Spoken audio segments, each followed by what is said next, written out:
Estamos na sala de audiências do terceiro andar do Palácio do Planalto, em companhia do presidente Jair Bolsonaro. Presidente, muito obrigado por ter recebido a Jovem Pan para o primeiro balanço dos 100 dias de governo. Muito obrigado. Augusto, eu recebo a Jovem Pan e o Augusto Nunes também. Muito obrigado. Eu considero dia muito por fazer um jornalismo realmente independente no Brasil. Muito obrigado, presidente. Presidente, eu começo perguntando o seguinte, o senhor, os 100 dias, nesses 100 dias o senhor seguiu o ritmo que pretendia imprimir ao seu governo ou as coisas no Planalto andam mais devagar do que o senhor imaginava? Eu confesso que gostaria mais agilidade, mas é um ministério novo, muitos dos nossos ministros não têm uma vivência política, e isso atrapalha um pouquinho o nosso andamento, porque nós somos aqui um parceiro dos demais poderes. Nós devemos ouvir os parlamentares e buscar solução para as suas demandas, que em grande parte passa por nós, assim como as nossas propostas passam pelo parlamento. Isso causou algum ruído e atrasou ou dificultou a implementação de alguma proposta, que eu fui bem claro. Não vamos botar na proposta 100 dias algo que você não possa cumprir. E depois, a gente conhece a imprensa brasileira como rega, né? Vão pegar exatamente os pontos negativos e vão potencializar em cima da gente. Mas acredito, explanado para mim até o momento, que nós vamos atingir bem mais de 90% daquilo que nos propusemos a fazer há pouco tempo.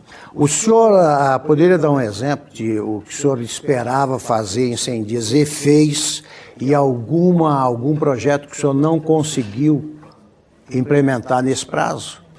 Olha, o mais importante para nós, Augusto, foi você escolher o Ministério e decidir as diretrizes. Tá? Isso é o mais importante. E isso foi feito. Isso é o mais importante. E o trato com o Parlamento brasileiro também. Foi, apesar de noticiar exatamente o contrário, mas tudo bem. Tá? Agora, as propostas mais importantes vêm da economia, vêm do ministro Paulo Guedes, que é a questão da Previdência, que incomoda alguns setores da sociedade, porque ninguém, quando se fala em privilégio, ninguém fala, ó, eu quero ceder. Agora, o que nós,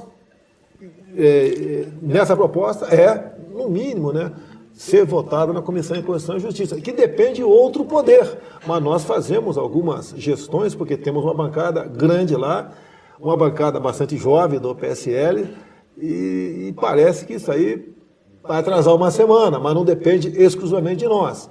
Porque andando a reforma da Previdência, você está dando um sinal verde, né, para o mercado, e em dando esse sinal verde no mercado, aumenta a confiança do investidor aqui no Brasil e em cima disso você cria emprego. Ao criar emprego, você diminui a violência. Está tudo interligado o que acontece aqui. Então essa é a agenda mais importante, está sendo muito bem conduzida pelo Paulo Guedes.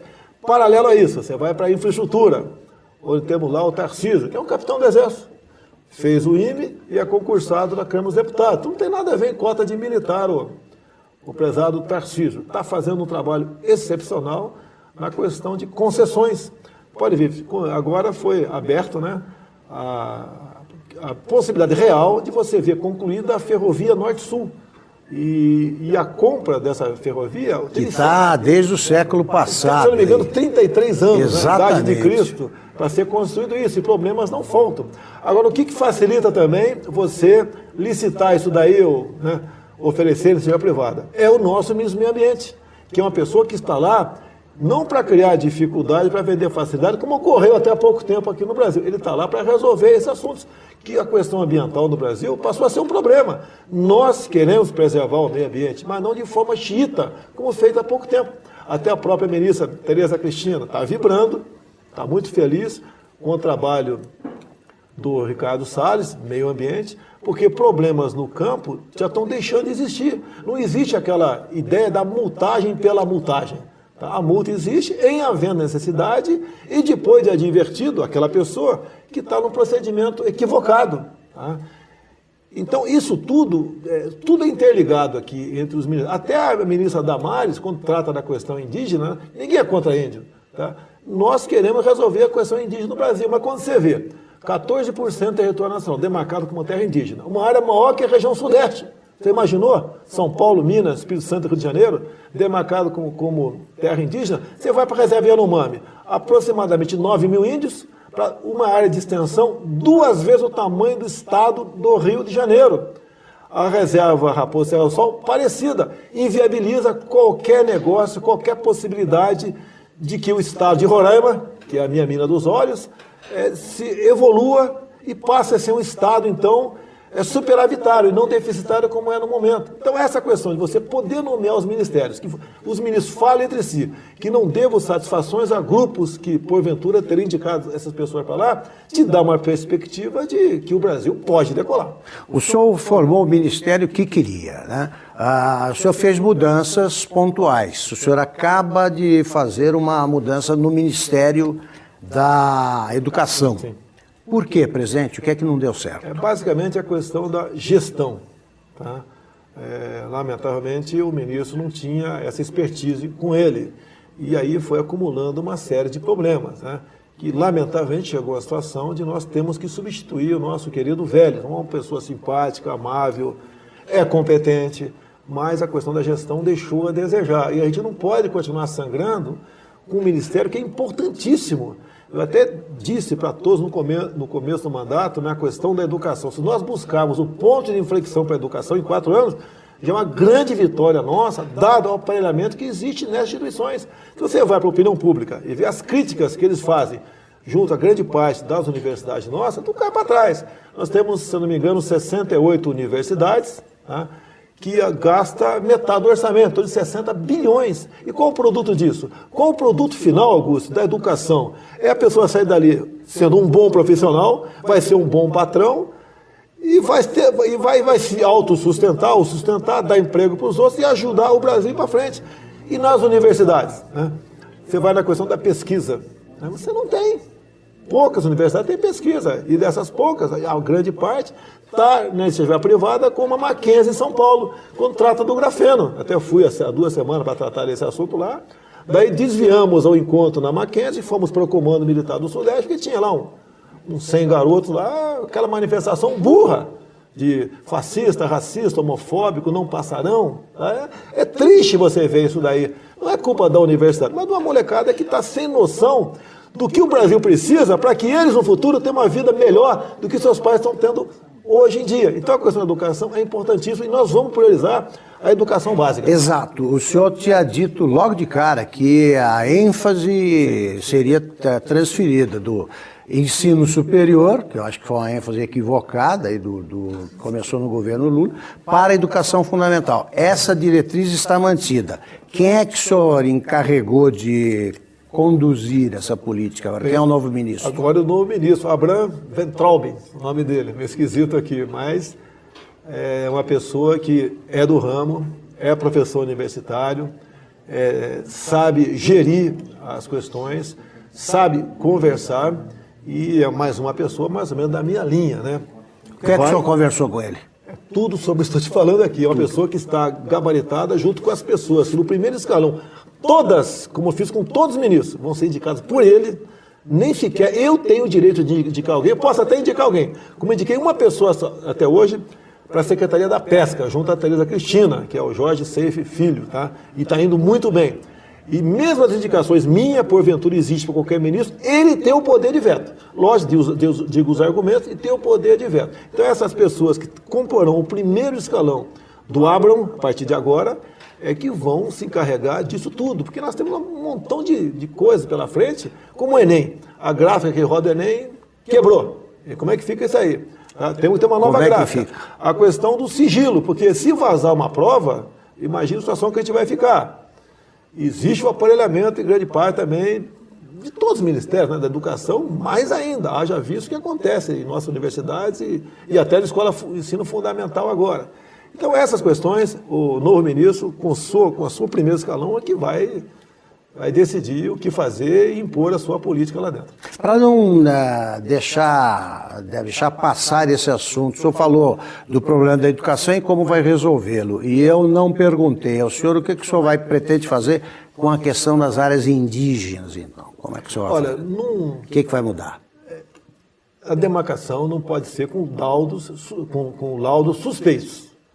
Sempre laudo suspeito. Inclusive tem foi feita com base em muita coisa da suspeito. Teve muito fazendeiro que veio reclamar para mim que a área chegou alguém lá da FUNAI e falou, olha, nós vamos ampliar, passar por aqui essa reserva vai ser ampliada. Vamos conversar?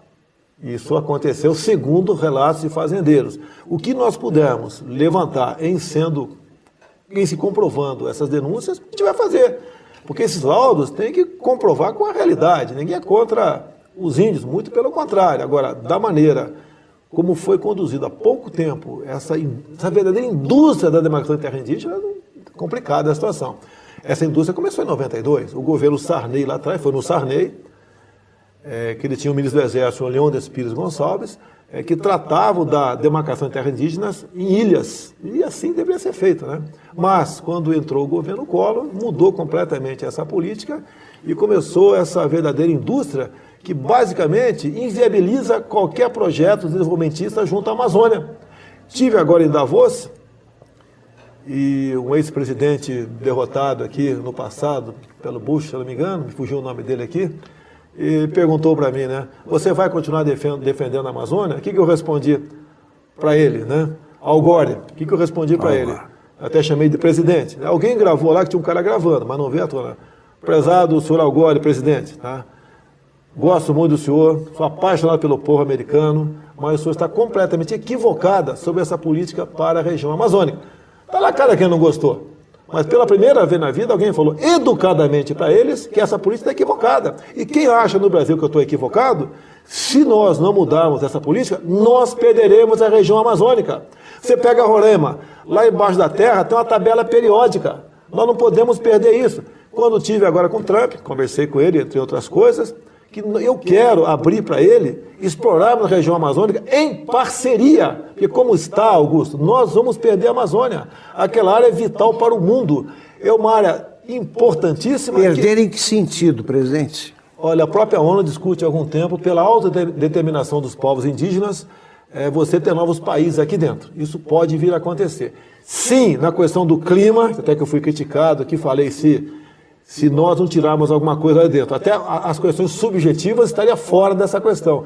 Por quê? Na questão do AAA, que é uma grande faixa que vem lá da Amazônia, Andes, Amazônia, Atlântico, por isso que é 3A, AAA, essa área aqui equivale em torno de 136 milhões de hectares, um corredor que varia de 50 km a 150 km, que passa na calha dos Solimões pela Amazônia, você vai isolar toda a região norte. Então, pela manobra, nós podemos perder toda a região norte. O povo da Amazônia, do norte da Amazônia, pessoal São Bento da Cachoeira, o próprio Manaus, que não cresceria mais, a estado de Roraima, isso aí estaria isolado do resto do mundo. Para você, hoje em dia, fazer o linhão de Manaus até Roraima, né? Chama-se Linhão de Tucuruí. Você tem problema com a reserva indígena. Os índios querem, entre outras coisas, pelo que eu estou sabendo, estamos ultimando isso daí, que se pague royalties por causa da transmissão da linha de energia. Eu topo pagar royalties, sem problema nenhum. Tá? Mas é uma situação que atrapalha grande parte dos próprios índios, que o meu levantamento, se alguém quiser acreditar, tudo bem, né? Mas que eu tive lá em Roraima várias vezes, o próprio 70% dos índios, eles estão já com a nossa cultura e querem o desenvolvimento da tua terra. Eles querem o leão. Uma minoria que ainda tem uma parte dentro da FUNAI que resiste, né, bravamente a essa questão, não quer o progresso para aquela região. Ou seja, continuam vivendo do sacrifício do índio, tá? E aproveitam isso para se completar, para, em causa própria, ganhar dinheiro. A verdade é essa, ganhar dinheiro em cima dos índios. Os índios querem a sua independência. E o que o senhor pode fazer, o senhor pretende fazer com mais urgência nessa área para mudar essa situação? O que o governo pode fazer? Primeiro, demarcação da terra indígena tem que ter um critério... A partir de agora, as demarcações serão revistas? A demarcação que eu puder rever, eu vou rever. Eu gostaria, se couber uma proposta de emenda à Constituição, você permitir que não só os índios da reserva indígena, bem como os quilombolas, possam vender ou explorar a sua propriedade da maneira que ele achar melhor. Tem índio aqui, da região de Mato Grosso, tribos, que foram multados em 130 milhões de reais pelo IBAMA no passado, porque estavam cultivando soja. Não podemos permitir isso, nós devemos fazer o contrário. Quer produzir? Produza! O índio é um ser humano igual eu e você, Augusto, não tem diferença. Ele quer energia elétrica, ele quer um dentista para arrancar o toco que o seu dente está doendo, ele quer um médico, ele quer internet, ele quer jogar futebol, ele quer aquilo que nós temos aqui. E pode ter isso daí. Por exemplo, se você quiser fazer hidrelétrica, né, num rio lá de Roraima, vamos supor aqui o Rio Cotingo, tem um lugar lá que chama-se Vado do Rio Cotingo, né, mais ou menos 12 quilômetros com um desnível de 600 metros. Né. Não entrei em detalhe, não aprofundei o estudo, tive a informação, mas se você quiser, por exemplo, fazer algumas hidrelétricas ali, uma só daria conta para abastecer Roraima e mais gente, até as Guianas, se eles precisassem. Você não pode fazer hoje em dia. O parlamento aprova. Mas mesmo assim, você vai ter problema. O parlamento nosso é demorado, é lento. Mas o senhor vai tentar? Vamos tentar sim, vamos tentar. Eu não posso me preocupar com pautas que me desgastem pensando em 2022. Se eu pensar em reeleição, eu entro na linha dos outros presidentes que, ao tentar agradar todo mundo, acabou não agradando ninguém e estão numa situação complicada hoje em dia. Pode completar a frase que é boa. Eu não quero jogar dominó com ninguém lá em Curitiba. Porque... Presidente, o senhor foi o único presidente que eu conheci que pôde nomear o primeiro escalão que quis. Que nota o senhor daria hoje no conjunto ao Ministério? Se eu falar 9, você vai falar por quê, né? No momento eu dou 10, que eu mantenho exato. Por exemplo, trocamos hoje um ministro que infelizmente não deu certo num pontinho, né? Os outros ministérios, se apresentar problema, a gente toma a decisão. É triste. Você sabe que é difícil. Não é necessário. É difícil mandar alguém embora, sabe disso? Até uma pessoa que todo mundo prefere nomear. Exatamente. Agora a responsabilidade é minha. E dos ministros, é totalmente deles, porque não tem, se eles aceitar qualquer indicação de primeiro escalão deles, eles são responsáveis por isso. Agora, nós cobramos produtividade no final da linha. Temos o Canuto, por exemplo, que está trabalhando na questão de que voltou o Ministério da, entre aspas, né, de urbanismo, tudo com ele, quase tudo com ele. Está fazendo um brilhante trabalho, quase sem recurso. Está levando avante a Minha Casa Minha Vida quase sem recurso, fazendo o possível nessa área. Tá? Estamos junto a ele, junto a outros ministérios. Não adianta tu falar em transposição do Rio São Francisco, que ele está morrendo. Nós temos que ter um trabalho para revitalizar o rio. Agora, isso não dá, isso não aparece. Você tem um gasto enorme, temos um batalhão de engenharia do Exército tratando desse assunto, mas é nada perto da extensão do rio, mas nós temos que ter uma política nesse sentido. Vai mudar o projeto. Estamos trabalhando nesse sentido. Estão trabalhando. Estamos trabalhando também para que a transposição seja efetivamente, né, concretizada. Vem de governos anteriores, no nosso não, nós queremos apenas concretizar isso aí. Agora, não podemos dizer o seguinte, quando tiver tudo pronto, não vai ter água no São Francisco. Perfeito. Presidente, o senhor falou do aparelhamento do governo que houve, e isso é do conhecimento geral, ao longo dos governos do PT. E não mudou com o governo Temer. Como é que está hoje isso e o que o senhor pretende fazer para que a máquina deixe de ser influenciada tão fortemente por interesses partidários? Olha, eu não vou culpar os servidores públicos concursados. Não, grande parte são pessoas que fazem o seu trabalho. Agora, uma minoria que foi colocado lá. Não, de confiança você tem como mudar. Tem gente que mudou, né? Apagou o Facebook dele, virou camaleão, virou Bolsonaro desde criancinha. Desde criancinha. Tá? A gente, quando consegue determinar, plotar, está na cara que é degola, não tem outro caminho. Porque a gente sabe que muitos deles estão na muda, né, esperando uma nova oportunidade. E boicotam a gente, esse pessoal boicota a gente. Isso que eu pergunto, atrapalha muito o funcionamento do governo. Tem que ficar ligado, se você não tiver um controle do lá de cima até embaixo, você fica pelo caminho. Então você tem que ter um trabalho muito forte em cima disso aí. Aquela minoria, mas que é de esquerda, você tem que ter maior vigilância. Eu tenho recomendado, afaste da linha sucessória, deixe os comissionados aí tomar conta no que for possível. Caso contrário, você está fadado ao insucesso. Foram extintos 21 mil, né, cargos de confiança. O senhor pretende extinguir mais quantos? É possível? Olha, é possível sim, mas por outro lado, Augusto, se você trouxer num nível muito baixo, você vai ter dificuldade como ministro para levar a tua pasta para frente. Você fica na mão de uma minoria, apesar de uma maioria lá ser boas pessoas, né, de carreira, que não vão levar aquela proposta avante. Tá? Vai ter esse problema. Presidente, ficou claro, para mim pelo menos, aí, que não serão barganhados cargos no segundo escalão por verbas e votos no Congresso, como costumava ocorrer. E já está montado o segundo escalão? Você já conseguiu fazer com os mesmos critérios usados na montagem do primeiro, do Ministério? Isso é a responsabilidade de cada ministro. Cada ministro escolhe. 100% responsabilidade deles aqui. Nenhum ministro teve essa liberdade até hoje. Nenhum teve essa liberdade até hoje. Geralmente, tem uma Caixa Econômica, né? Não é ministério, a Caixa Econômica, o Banco do Brasil. Tem lá o presidente. As diretorias, cada diretoria é de um partido. Isso aí deixou de existir. Não só a Caixa, o Banco do Brasil. Tá? Temos alguns probleminhas, como temos no BNDES, que está faltando transparência. Sim, já conversei com o Levi, já conversei com o Paulo Guedes. Está faltando BNDES. Mais transparência no BNDES. Nós queremos saber, todo mundo que pegou empréstimo lá, o valor, taxa de juros e quem é que dá a garantia. Quando é que se vai abrir a caixa preta do BNDES? Olha, eu tive uma conversa há 3 semanas, mais uma com o Levi, nesse sentido, e já está atrasada uma resposta dele à minha pessoa, né? Estive viajando nessas 3 semanas, semana que vem no máximo, né? Está começando uma agora, eu vou cobrar dele essa questão de abrir completamente, abrir para leigo, Augusto, porque mesmo você, se caso tenha conhecimento de economia, de internet, etc., você tem dificuldade, eu tenho, você tem dificuldade para saber, eu quero saber o empréstimo de Cuba, tanto o Porto e Mariel, nós queremos saber como é que foi, quanto foi, né, os juros e quem é que avalia isso disso aí.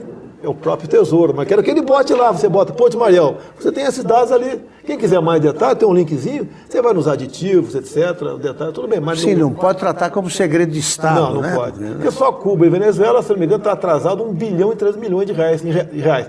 No meu entender, não vão pagar. E como é que o senhor pode cobrar essa dívida? Você não pode cobrar. Não cobrar como vai cobrar de Cuba, da Venezuela. Você não tem, vão rir da tua cara até se for cobrar. Agora, mudou o Brasil, a sua política, essa sangria não existe mais. Presidente, vamos retomar o assunto da reforma da Previdência.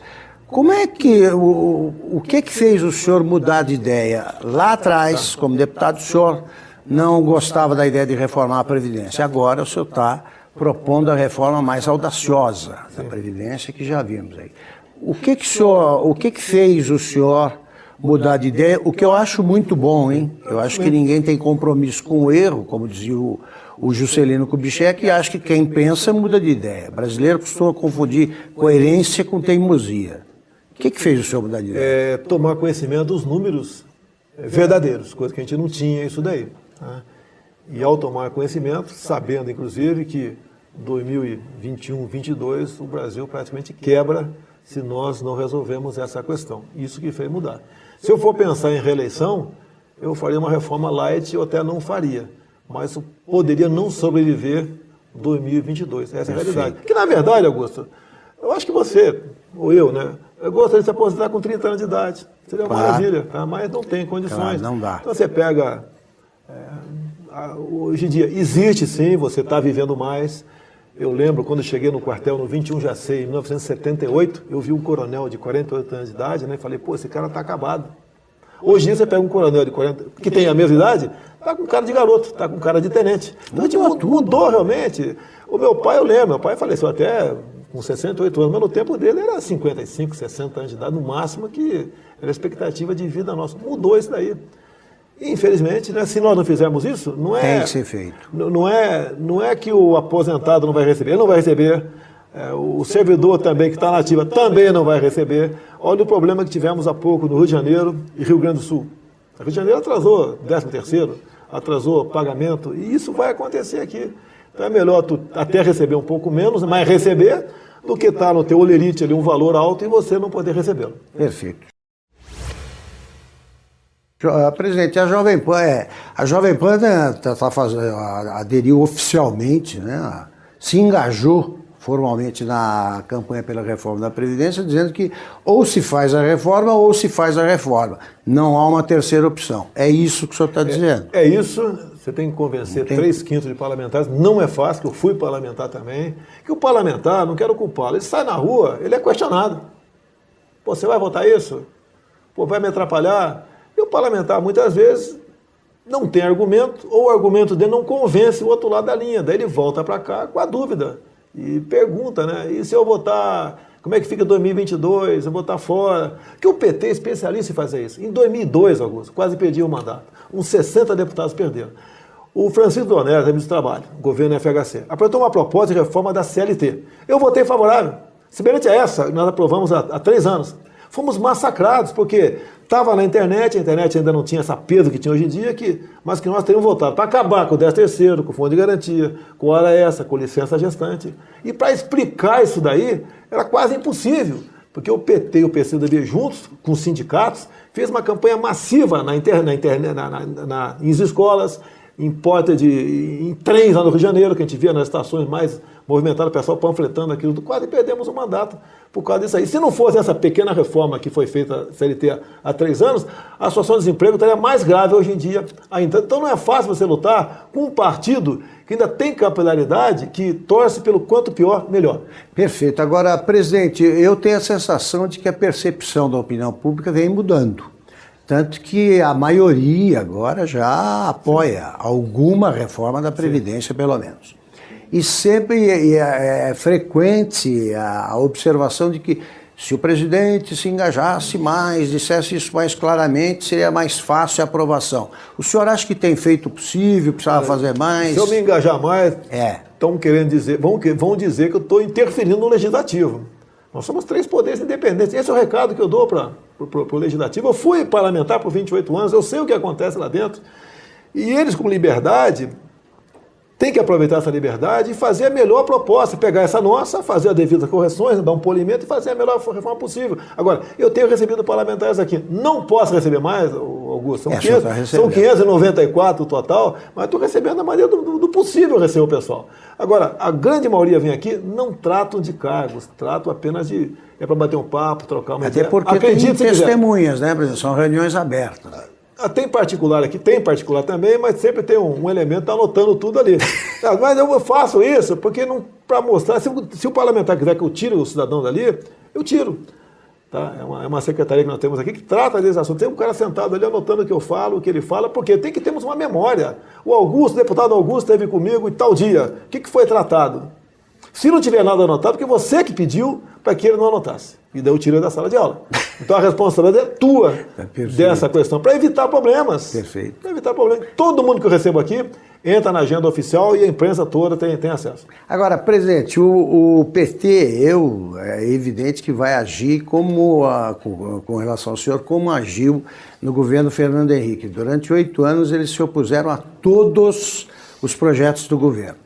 Na sessão da Comissão de Constituição e Justiça da Câmara, eu acho que o ministro Paulo Guedes teve um desempenho heróico, não só pela clareza com que ele expôs o projeto do governo, como também pela solidão que ele encontrou. Quer dizer, ele havia ali na fila do gargarejo uma bancada feroz do PT, PSOL e outros partidos satélites, e a gente tinha a sensação de que não havia ninguém apoiando ostensivamente o Paulo Guedes. O que aconteceu?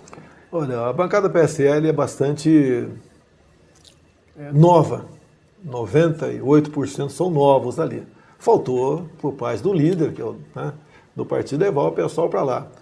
E falta a eles ainda pela sua inexperiência política de muitos, argumentos para bem debater. Se bem que essa questão da Previdência está bastante clara aí. Agora eu vejo como positivo o que aconteceu, apesar do massacre em cima do Paulo Guedes. Mostrou para todos que esse pessoal, PT, PCdoB e PSOL, não quer resolver nada, quer bagunçar o coreto, a ponto de você ofender o ministro, chama de tchutchuca, ele sabe que representa isso aí. O ministro ali virou briga de rinha de galo no final. Mas o ministro saiu-se muito bem, no meu entender, e demonstrando que ele tem conhecimento e o que ele quer, e é para o bem do Brasil. Eu tenho certeza de uma coisa, esse pessoal de PT, PCdoB e PSOL, eles estão torcendo para a reforma ser aprovada sem o voto deles.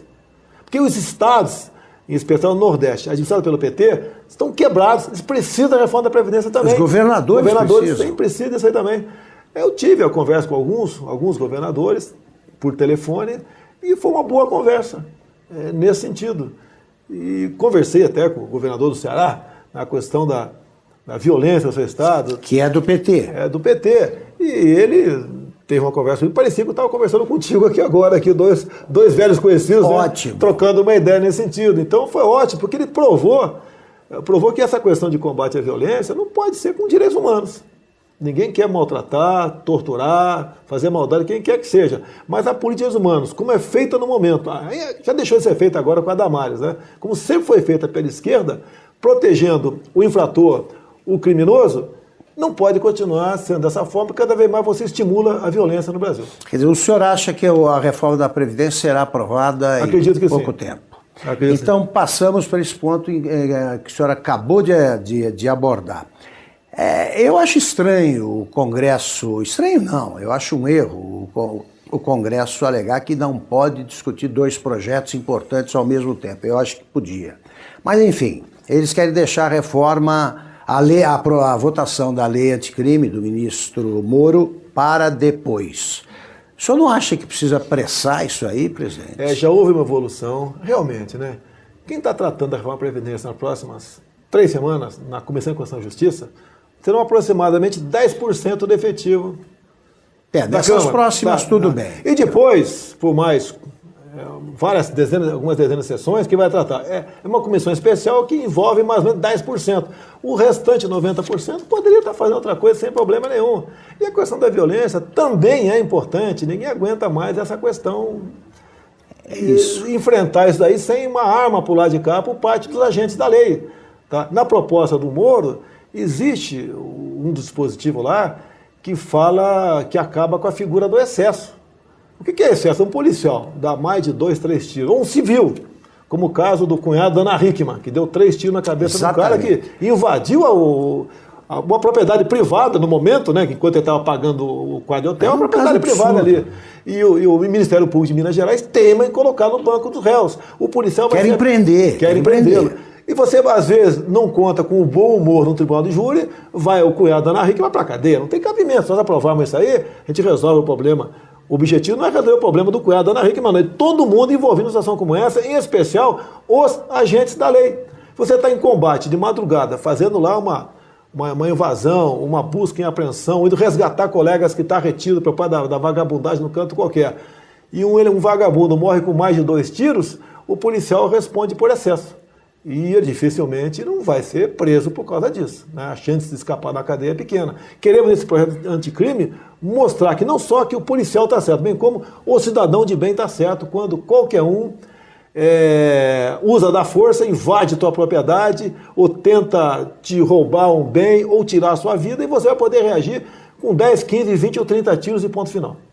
Nesses 100 dias, presidente, qual foi o melhor, o mais feliz para o senhor e o pior? Olha, acho que não tem dia feliz. Aquele dia eu falei que não nasci para ser presidente, desceram a lei em mim, né? Quem nasceu, né? Se eu soubesse que seria assim, o senhor não seria Não, seria, vale a pena, é um sacrifício. Eu jurei da vida pela pátria, né? Quem quer ser enfrentar problemas? Não é um abacaxi Até eu falei depois, quem disse que estava preparado, os últimos, né? Um está preso, o outro está ensacando o vento e o outro está com vários processos em cima de si. Então, eu acho que transmite a humildade à população. Não é fácil sentar nessa cadeira aqui, não é fácil. Agora, alguém tem que mudar o Brasil. E nós éramos os únicos daquele grupo lá de candidatos, os últimos, né, dos que tinham chance, que tinha uma proposta diferente. Não proposta de campanha, até porque não tinha tempo de televisão, mas proposta ao longo do meu mandato. E eu comecei a aparecer em 2010 de forma mais clara no Brasil. Quem eu era, né? Levando pancada, mas eu sempre tive, por parte da Luciana Gimenez, o programa Casa de Família, entre outros, né? Apesar de ser um programa mais voltado para o povão, não era nem a Jovem Pan ainda, e nem a Globo News, mas mostrando para a população de que eu queria, o que eu pensava e que valores eu queria preservar e qual a minha esperança do futuro para o Brasil. Eu sempre disse, né? Projetos sociais não tiram ninguém da miséria. O que tira o homem e a mulher da miséria é o conhecimento.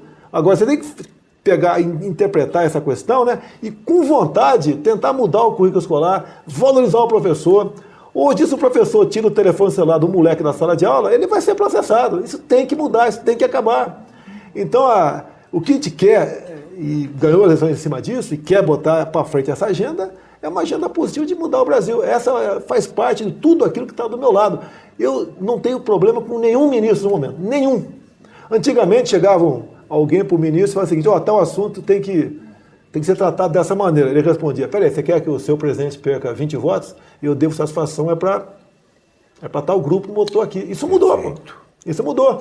Qualquer ministro, não é ódio minha não, né? Eu costumo falar que eu não tenho empregado meu, tá? Todo mundo aqui é meu irmão nessa briga. Estamos juntos nessa batalha de mudar o Brasil. Tem gente aqui que se não fosse eu, não aceitaria ser ministro. É motivo de satisfação ser ministro? É. Agora você tem que ter liberdade para botar a sua política, afinada com a minha, obviamente, para frente. Isso eles estão tendo. Agora, isso é o momento máximo, no meu entender, que um político pode ter. Quisera que todos os governadores tivessem a liberdade que eu tenho, que todos os prefeitos tivessem a liberdade que eu tenho. Sei que alguns têm, mas uma parte considerável, não. Agora, não houve nenhum momento mais marcante nesses 100 dias que o senhor lembra um primeiro momento, assim, quando eu pergunto qual foi o melhor dia, eu estou pensando nisso. Não tem um momento mais... Negativo? Negativo e positivo. Acho que não tem negativo, que eu me preparei para enfrentar qualquer problema. Positivo. A partir do momento que eu não devo nada a ninguém, não estou preocupado de esconder nada, né? Converso abertamente com todo mundo, não interessa quem seja essa pessoa de classe A ou E, a gente não tem problema. E eu aprendi desde cedo uma experiência com o vereador. Eu fiz uma cartinha recomendando uma pessoa para ser empregado numa empresa e enchi a bola dessa pessoa. Daí o empresário, graças a Deus, respondeu atrás da carta: ô vereador, se ele é tão bom assim, emprega no seu gabinete. A partir daquele momento eu aprendi a dizer não.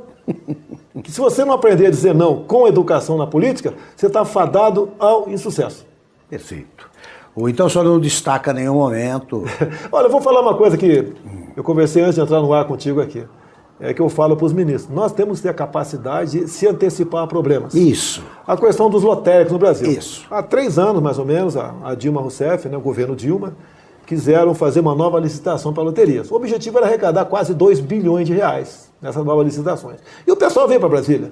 Quem tratou desse assunto, né, na ponta, como comandante ali, foi ali o Nelson Marqueselli e um deputado de Santos, Beto Mansur. Eu entrei no segundo escalão. Ele era o generais, eu estava ali como cabo nessa situação. E acompanhamos esse problema e resolvemos. Agora, o que eu fiz agora em sendo presidente? Liguei para o chefe do Lotéricos, liguei para o nosso Pedro Guimarães, que é o presidente da Caixa Econômica Federal, e primeiro com o Pedro. Pedro, o que a gente pode fazer para atender o anseio dos lotéricos? Eu tenho um sobrinho que é lotérico em Eldorado Paulista. Não estou lutando por ele não, porque o lucro de Eldorado Paulista deve ter 2.500 eleitores. Então você pode ver que não fatura nada. Ele mesmo, que dá tudo certo, ele ganha 4 mil reais lá. Porque o trabalho dele não conta, nem da esposa dele. Se tivesse que pagar 2 pessoas para trabalhar, o lucro zero lá. O que nós podemos antecipar para atendê-los? Daí o Pedro me disse, olha, nós podemos ter uma cesta de produtos que eles possam vender na lotérica também. Daí eu adiantei para ele. O percentual que fica com os lotéricos, eu acho que é pouco também. A Caixa ganha muito com isso ou não? Ele falou, a Caixa ganha sim muito dinheiro com os lotéricos. Podemos rever esse percentual. Então marcamos uma audiência, eu, o Pedro e o representante do outro lado, para que em 1 hora, não é sair com uma proposta, para resolver os problemas dele. O Augusto, você chega para mim e fala, estou com fome, eu preciso esperar que você me preste um prato de comida, eu pago o teu podrão aqui agora, você vai comer o teu podrão lá e vai ficar satisfeito. É isso que a gente quer fazer, se antecipar a problemas. Perfeito. Presidente, o senhor se arrepende de alguma coisa, de ter feito alguma coisa nesses 100 dias? Por exemplo, o tweet polêmico do Carnaval? Não acontece essas questões, não pode falar arrependeu, tá certo? Está feito, está feito. Aquilo serve de ensinamento. Quando você fala em período militar, que eu falo com meus colegas, é o seguinte, vamos ver o que deu certo, o que deu errado, e sirva de ensinamento para que o que deu errado não se repita mais no futuro. A gente pode fazer a mesma coisa agora, tá certo? As coisas boas que houve no período militar, e as coisas ruins evitar que aconteça. É só isso, é arrependimento. Você faz, já fez, já está feito, já era. Tem que assumir a responsabilidade e toca o barco aí. O senhor vai continuar usando o tweet no mesmo ritmo? O tweet eu uso, entre Twitter, Facebook, Instagram, não me toma mais de 30 minutos por dia. Não toma. Quem realmente me ajuda nessa coordenação é o Carlos Bolsonaro. Por isso muita gente quer afastá-lo de mim. Ah, o Pitbull está atrapalhando. Pô, atrapalhando o quê? Tá? O que ele atrapalhou? Não atrapalhei nada. Eu acho até que devia ter um cargo de ministro. Ele que me botou aqui. Foi realmente a mídia dele que me botou aqui. E ele não está pleiteando o cargo de ministro, poderia botá-lo, mas não está pleiteando isso aí. Agora, essa é uma informação, como toda quinta-feira, às 19 horas, eu faço uma live, onde eu pego o que acontece mais importante aqui dentro, sinto o termômetro, né? O meu pessoal sente o termômetro, o que a população está querendo, e a gente bota para fora e mostra o que está acontecendo. Eleitores do senhor, gente que gosta do senhor, diz que o senhor poderia dialogar mais com os que votaram no Jair Bolsonaro, no candidato Jair Bolsonaro, porque não queriam a continuação dos governos anteriores, dos governos petistas. E que dizem que o senhor se dialoga mais com quem já é convertido, já estará com o senhor sempre. O senhor acha que essa observação é procedente? Eu acho que não é tão procedente assim. Nós não mudamos muito a linha das mídias sociais. Nossa, você pegar aí, por exemplo, os últimos 30 dias, você vê 3, 4 matérias positivas por dia, que é obra do governo aqui, que a grande parte da mídia não divulga isso daí, tá? E o que nós queremos aqui, nessas mídias sociais, é cada vez trazer mais gente para o nosso lado. A gente dialoga com todo mundo. Agora, você pode ver, quem foi que disputou comigo o segundo turno? O Haddad. Se fosse o Haddad presidente, onde estaria uma hora dessa, né? Ou teria visitado qual país, né? Estados Unidos, Chile, Israel, ou Bolívia, exatamente. Venezuela e Cuba. É isso daí, Augusto. Quando outro dia eu falei que não estou preparado para ser preso, não nasci para isso, é verdade, não nasci para isso. Quem nasceu está preso, está respondendo processo ou está ensacando o vento, tá certo? Agora eu tenho humildade de conversar de igual para igual com esses 22 homens e mulheres de ouro que eu tenho do meu lado. As pessoas que eu deposito confiança, até que prove o contrário. O Ministério, que conversei com o Sérgio Moro abriu mão de 20 e poucos anos de vida dele, né, na justiça. Ele abriu mão de uma aposentadoria praticamente pelo teto, para vir trabalhar comigo, renunciou à magistratura. Então, o que a gente quer... Por que ele está trabalhando comigo? Porque ele confia em mim também, e eu confio nele.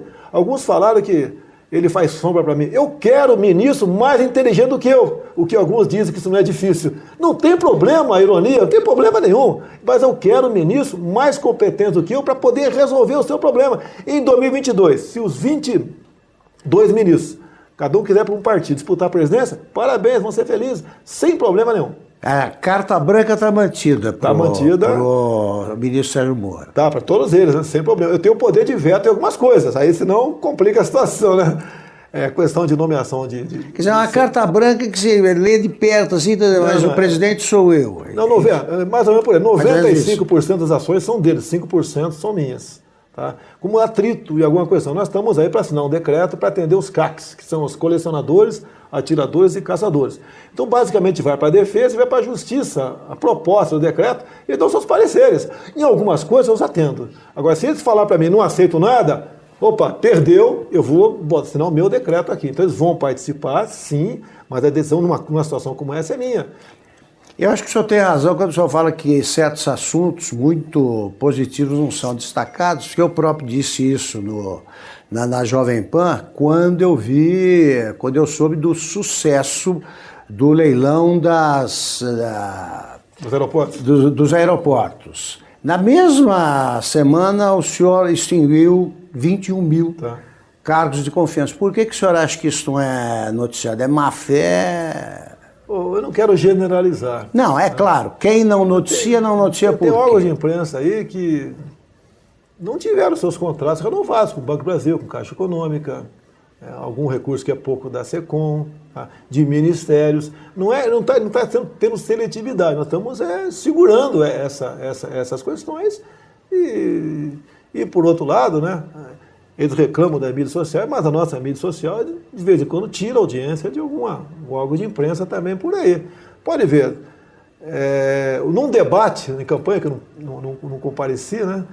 Nós fizemos uma live naquele momento. A audiência daquela grande rede de televisão foi lá para baixo, sentiu o meu peso, né? Meu peso e do Carlos, né? Que é chamado com Pitbull, meu filho. Sentiram o peso dessa... E mais 2 pessoas que nos ajudavam lá. Sentiram o peso da nossa entrada na mídia. É que eu digo, né? O escolhido para a nossa campanha, aquela passagem bíblica do João 8,32, deu certo. O povo quer verdade, está cedendo. Não é só o povo, não, Augusto. Eu sou casado, não sei se você é casado também, mas se nós em casa começarmos a mentir, a esconder algo para nossa esposa, ou ela de nós, acabou o casamento. Não funciona. Porque o casamento é alegria e tristeza, não é só alegria e alegria.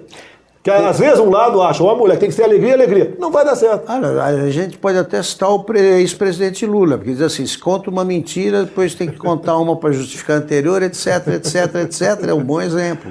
Ele tinha uma parte da mídia junto com a Lei Rouanet com ele, estão botando uma trava agora. Tá? Hoje à tarde eu decido com o ministro Osmar Terra essa questão da Lei Rouanet. O teto hoje em dia, Augusto, acredite, o teto da Lei Rouanet, 60 milhões de reais. 60 milhões de reais. De acordo com o teu tráfego de influência no passado, você conseguia 10, 15, 20, até mais. Nós estamos passando para 1 milhão de reais. Então tem gente do setor artístico que está revoltado, que quer algumas exceções. Eu acho que não tem exceção nenhuma. Porque, com todo respeito, Augusto, você com 1 milhão de reais, para você divulgar, entrar e ter um espaço junto ao povo brasileiro da tua obra, eu acho que é mais do que o suficiente. Sem a menor dúvida. Mais do que o suficiente. Sabe mais do que isso? 1 milhão na minha mão, eu faço milagre. Tive até um probleminha agora, um assessor meu, né, um ajudante de ordem, entrou um grupo de empresários aqui a semana retrasada e estava, alguns dias depois ia viajar para Israel. Entrou aqui o Luciano Hang da Avan, o Sebastião aqui da Centauro, entre outros, né, grandes empresários bem-sucedidos, e daí eu falei para o ajudante de ordem major, me compra $1.000 no banco. E daí eles ouviram, eu peguei, tô mandando comprar $1.000, que é que eu pretendo talvez gastar na viagem para Israel. Eles deram risada. Fui e voltei, não gastei nada. Presidente, o senhor dizia na campanha eleitoral que não seria candidato à reeleição. Nesses 100 dias, houve alguma coisa para que o senhor mudasse de ideia? Olha, a pressão está muito forte para que, se eu estiver bem, obviamente, me candidatar. Tá certo? Então era uma pretensão minha, vindo dentro de uma reforma política, que não depende de mim, o próprio parlamento pode resolver esse assunto se quiser. A minha reforma política só teria validade, eu entendi até o momento, se eu cortasse na própria carne. A reeleição causou uma desgraça no Brasil. O prefeito, o governador, muitos, né, até o próprio presidente, se endivida, faz barbaridade, dá cambalhota, faz acordo com quem não interessa para conseguir apoio político. Então a reeleição péssima no Brasil. Se nessa proposta de reforma, para diminuir um pouquinho o tamanho das casas legislativas no Brasil também, custar uma possível reeleição na proposta, eu topo assinar isso aí. 100 dias permitiram ao senhor saber se 4 anos são suficientes, se o mandato deveria aumentar? Depende do que você quer implementar. Depende, tá certo? É a questão da educação. 20 anos você tem uma resposta concreta, começar a ter uma resposta começando agora. Outras questões mais rapidamente, a questão da violência, não é por aí, é uma questão quase cultural. Se você hoje em dia, vamos supor, Augusto fala aqui agora, olha, fui no banco agora há pouco, saquei 10 mil reais e fui assaltado na porta do banco. O que vão falar, Augusto? Com todo respeito, que você é otário. Tá na cultura do povo, mas é otário, foi pegar 10 mil no banco. É isso que tá lá, em vez de ser o contrário, é exatamente isso que acontece. Tem que mudar essa cultura no Brasil. Se eu agora tô na rua, né, faz de conta que eu não sou presidente, né, com o meu telefone aqui de 3 mil reais andando e alguém tira de mim, otário, por que está telefonando na rua? É essa cultura que está no Brasil. Então essa cultura... Para mudar isso aí é complicado. É complicado a situação aí. Agora, presidente, o senhor, de novo, mudou de ideia quanto ao que fazer com a embaixada em Israel. Não mudei de ideia ainda não. Não mudou? Eu tenho que fazer o seguinte, é igual um casamento, que namorar, ficar noivo, comprar uma casa. Há uma diferença você mudar a embaixada hoje e os Estados Unidos mudar dele também. Eles são um país com economia aí 20 vezes maior do que a nossa, tem a maior potência no mundo bélica, e estão bem com os árabes também, e nós também no Brasil também estamos bem com os árabes. Então, para evitar um choque... Eles não ficaram incomodados com a criação do escritório? Quem vai ficar contra é o Irã, a Palestina, que já se manifestou nesse sentido. Eles têm uma embaixada aqui sem ser país. Estão querendo demais. E nós não queremos confrontar ninguém. Tá? Eu quero o seguinte, vamos supor, eu tenho que falar o seguinte, que nós hoje fôssemos abrir um escritório do Itamaraty lá em Israel, não tivesse nada com eles. Você ia botar a embaixada onde? Tel Aviv ou Jerusalém? Onde é a capital de Israel no momento? O governo decidiu que é Jerusalém, qual é o problema?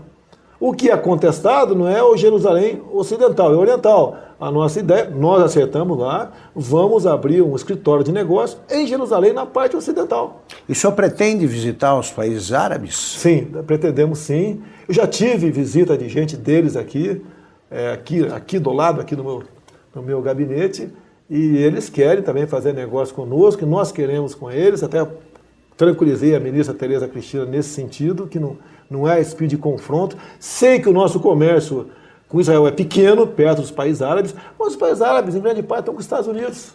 Quem é que está contra ali? O Irã, é a Palestina, né, que não é país, né?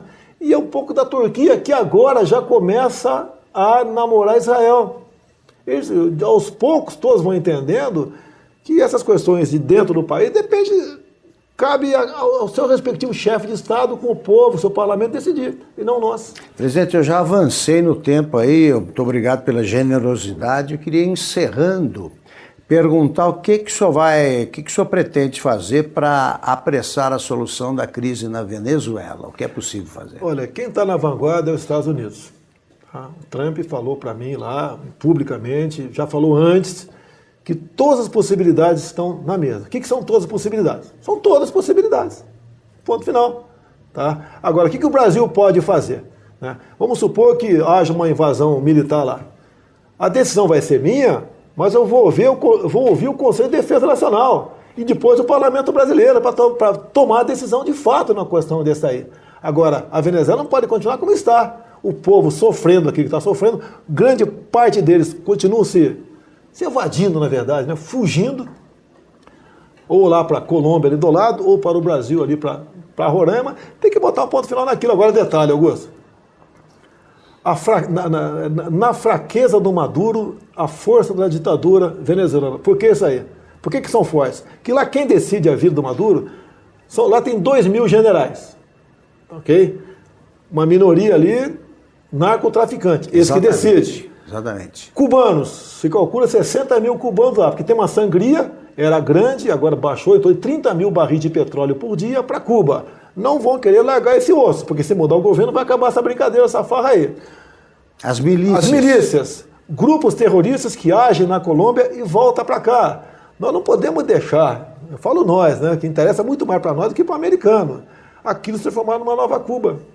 Então, passo a se transformar numa nova Cuba, ou até mesmo uma Coreia do Norte. E depois, como é que vai resolver esse assunto? Quando se fala em invasão militar, quem tem um pouco de... Eu tenho noção teórica, no Brasil ninguém tem, poucos têm noção de guerra, realmente, como na Segunda Guerra Mundial. Então, o pessoal que está no final da vida aí. Mas é diferente de uma guerra com a Venezuela. A guerrilha vai se fazer presente. A topografia lá permite isso. Como é que se vai resolver esse assunto? A gente vai ficar quanto tempo lutando numa situação como essa daí? Agora, talvez pelo embargo econômico, tá, você possa realmente pressionar o governo a cair. Quando houve aquela ideia de ajuda humanitária, em grande parte atingiu o objetivo. Os índios se voltaram contra o governo Maduro. Parte da população se votou contra o governo Maduro. E a intenção que existe do americano e nossa também é haver uma fissura, né, uma divisão no exército venezuelano. É isso que vai não resolver. Tem outro caminho. Porque quem decide, eu falei um tempo atrás, fui criticado, quem decide se um país viver uma democracia ou uma ditadura são as Forças Armadas. Quem está mantendo o Maduro em pé? Quem mantinha o Chávez em pé? Era o exército da Venezuela. E ponto final. Assim é em qualquer lugar do mundo. Ninguém está dizendo que vão ser tutelados por nós, as Forças Armadas. Mas é uma realidade. As nossas Forças Armadas sempre estiveram lá do povo, da democracia e da liberdade. Presidente, muito obrigado pela entrevista. Foi um prazer, como sempre, conversar com o senhor. Terminamos aqui a entrevista com o presidente Jair Bolsonaro, que fez o primeiro balanço dos seus 100 dias de governo. Muito obrigado.